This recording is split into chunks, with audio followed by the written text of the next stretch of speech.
avons vu que la commande env permet d'afficher la liste des variables d'environnement. Voilà un exemple pour cette machine. Donc la commande env, elle m'a donné une liste de variables parmi lesquelles je retrouve par exemple la variable home. La variable home est une variable qui indique quel est le répertoire de connexion par défaut de l'utilisateur courant. J'ai la variable logname qui indique le nom de l'utilisateur courant, donc le propriétaire de la session courante. On a la variable path qui est une variable indiquant la liste, donc les différents répertoires contenant des fichiers binaires, donc la liste des répertoires contenant des binaires séparés chacun par deux points. Donc là, c'est le rôle de la commande env. Je peux bien sûr afficher individuellement une parmi ces variables d'environnement grâce tout simplement à la commande echo que je fais suivre par le nom d'une variable précédée par $. Par exemple, pour afficher la variable path, il suffit d'indiquer la commande echo suivie par $path. Donc le $, permet de remplacer une variable par sa valeur. Voilà, donc cette commande, elle me permet d'afficher le contenu de la variable path. Donc, mis à part les variables d'environnement, il est toujours possible donc de créer ses propres variables, de déclarer ses propres variables. Il suffit de déclarer le nom de la variable et de lui affecter une valeur initiale. Par exemple, je vais créer une variable que j'appelle ma variable. À cette variable, je vais affecter une valeur, par exemple numérique, qui est égale à 4. Pour retrouver par la suite la variable, donc ma variable, et puis par exemple afficher sa valeur ou l'utiliser, je peux aussi utiliser toujours donc la commande echo. Donc la variable précédée par $, permet de remplacer ou de faire référence plutôt à la valeur de la variable. Si je crée une nouvelle instance du shell, en faisant appel à bash, ou bien en homologuant autrement, j'essaie donc de réafficher ou d'accéder donc la valeur de ma variable.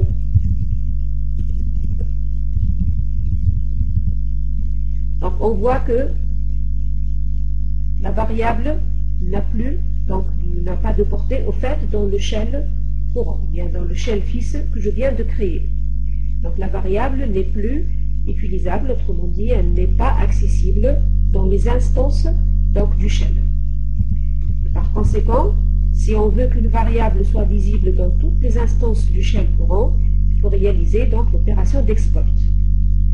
Donc, pour exporter la variable, donc je reprends déjà le shell initial, donc je fais un exit pour revenir au shell initial, dans lequel j'ai ma variable qui est définie, dont la valeur est 4. Maintenant, je vais ajouter en plus la commande export suivie par le nom de ma variable. Et la commande export, normalement, elle va me permettre d'exporter la valeur de ma variable dans toutes les instances futures du shell.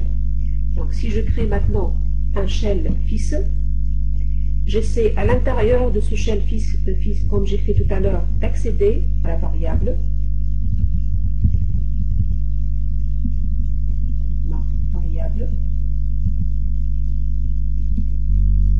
Donc la variable ici, elle est bien visible et je peux accéder effectivement à sa valeur. Une fois j'ai terminé l'utilisation donc de cette nouvelle variable, je n'ai plus besoin de cette variable et je veux l'éliminer. Il est toujours possible de l'éliminer grâce à la commande inset. Donc la commande inset suivie par le nom d'une variable permet de supprimer cette variable du système. Donc si j'essaie d'afficher sa valeur, encore une fois, par la commande echo, donc j'ai justement la valeur qui est vide, donc ce qui indique que ma variable n'est plus définie. Alors nous avons parlé de la syntaxe donc, du shell, nous avons parlé donc des variables déjà symboliques, des variables prédéfinies qu'on peut utiliser à l'intérieur d'un programme shell ou bien à l'intérieur d'une fonction. Ces variables, donc, ils sont tout simplement numérotées. Donc, $1 fait référence au premier argument d'une commande d'un programme. 1, de l'AR2 c'est la deuxième variable, ou bien le deuxième argument, et ainsi de suite. On va faire un exemple qui permet effectivement d'accéder à ces arguments et de les utiliser. On se propose d'écrire donc une fonction que je vais appeler f tout simplement. Cette fonction, elle va me permettre de réaliser la somme de deux nombres quelconques. Ces deux nombres doivent être donc les paramètres d'appel de la fonction lors de son utilisation. Alors pour cela, je vais déclarer ma fonction avec le mot réservé function. J'indique le nom, je tape entrée, et maintenant je vais donner le code de la fonction. Le corps, c'est-à-dire les différentes instructions de la fonction, doivent être délimitées par les accolades. Donc je commence par l'accolade suivante. Ma première instruction, ça va être l'instruction de somme. Donc pour cela, je vais créer une variable que je vais appeler somme. Et ma variable va prendre comme résultat la valeur de la somme de deux nombres. Ces deux nombres, ça va être les deux paramètres de fonction. Alors pour réaliser tout d'abord l'opération somme, c'est-à-dire pour évaluer l'opération somme, qui est une opération arithmétique, je vais utiliser la commande expr. Et pour la commande expr, je vais donner comme paramètre l'opération de $1 plus $2. Donc $1, ça sera le premier paramètre de fonction lors de son appel, $2, ce sera le deuxième paramètre de l'appel de la fonction.